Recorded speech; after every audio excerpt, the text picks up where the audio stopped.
Dober večer.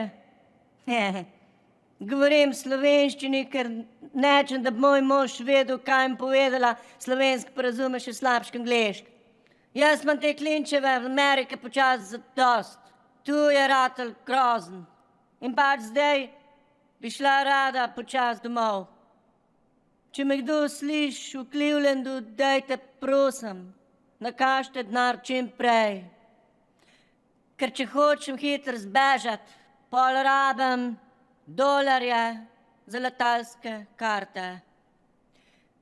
Moramo pohtet, ker cajta ni velik. Še zmer pa je bolj živeti v Sloveniji kot zapor. Zdaj bom pa počas končala, ker me Donald že malo grdo gleda in če jaz to opazim, pol to zihar. Skratka, pomagite, ko mi čakam, da vidim spet Sjevanca.